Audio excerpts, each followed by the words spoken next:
Howdy, guys. It is Friday. I hope everyone had a good, productive week. Today, we're going to be talking about cash, how cash works here in mortgage land. One of the things I like to ask on the front end is for 2 months of bank statements. This gives me an idea of a few things. One, it shows that all the funds are in the account at the moment.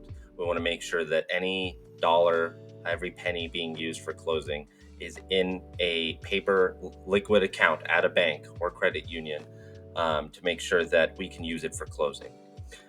Any funds being used for closing to pay off debt, for closing costs, prepaids, any of that have to be verified. No couch or mattress money can be used. Another thing that I like to look for are recurring payments, just to make sure there's no undisclosed debt that maybe didn't show up on your credit report that we have to use against your debt to income ratio.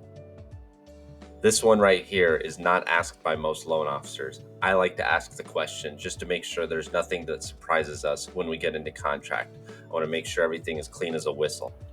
Here are some more sources of funds that I get asked about a lot. Retirement funds, IRA, 401k, totally cool if you liquidate that and use it for closing. You just want to make sure it's in a bank account about a couple weeks before closing. Next, a gift from a parent, family member, friend. These are super common with first-time home buyers, totally acceptable. We just need to verify the funds have still been in an account from the donor. Still no couch money. That's not a way around it. Home equity line of credit. I see this a good bit with investors. They'll take out a line of credit on their primary home or a property they already own to come up with the funds for a down payment and closing costs on a new investment property. It's a good plan, honestly. Some things that are not acceptable: no cash advances on a credit card. Most lenders, if not all, say this is just borrowing from Peter to pay Paul, and they're not comfortable with it because there's no equity you're taking a loan against. It's just pure, they call it an unsecured debt. And again, no couch money. If you got someone that says they got 30 bricks buried in their front lawn, they need to give me a call and we'll talk about how to sell it and put in a bank account to make sure that it's seasoned and usable for closing. As always, if you've got someone looking to get pre-approved and purchase a home, call a loan officer.